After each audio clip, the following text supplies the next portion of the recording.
நேற்று தமிழ்நாட்டில் பார்த்தீங்கன்னா ஒரு நல்ல செய்தி ஒன்று வந்திருக்குங்க. திமுகவில் ஆபாச பேச்சாளர்னு சொல்லுவாங்க.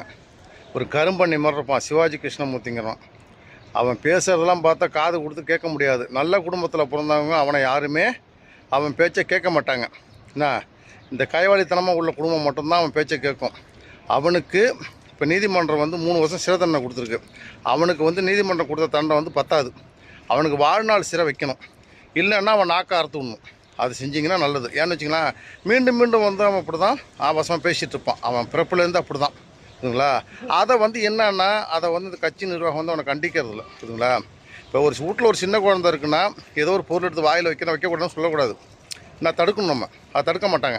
சரி, திங்கிட்டு மேன்னு விட்ருவாங்க. தின்ன பிறகு அது என்ன செய்யும், வயிற்றுல போய் ஏதாவது பிரச்சனை ஆகி அதுக்கப்புறம் ஆப்ரேஷன் பண்ணி பல டாக்டரை பார்த்து சரி பண்ணுவாங்க. அதேமாரி தான் திமுகவில் சில ஈனப்பிறவிகள் இருந்துக்கிட்டு பேச்சாளர்னு சொல்லிக்கிட்டு ஆபாசமாக பேசிகிட்டு இருக்கு. இதுக்கு அடுத்தபடி ஒருத்தருக்கான் குடியாத்தம் கும்பரன்னு.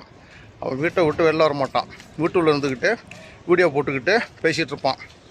அவனுக்கு எத்தனையோ பொம்பளைங்க பல முறை தாக்குதல் நடத்திருக்காங்க. ஆனால் அந்த பொட்டப்பைய வீட்டுள்ள இருந்துட்டு சவடல் பேசுவான். அண்ணா அம்மா, தம்பி அம்மா, சித்தப்பா அம்மா, பெரியப்பா அம்மா, பெரியாரம்மா. அவனையும் பிடிச்சி சிறையில் வைக்கணும்.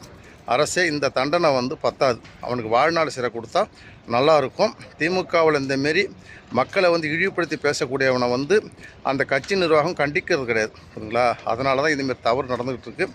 இனி இந்தமாரி தவறு நடக்காமல் இருக்கணும்னா மக்களை நீங்கள் தான் ஒரு நல்ல ஆட்சி, ஒரு நல்ல மனிதரை தேர்ந்தெடுக்கணும்.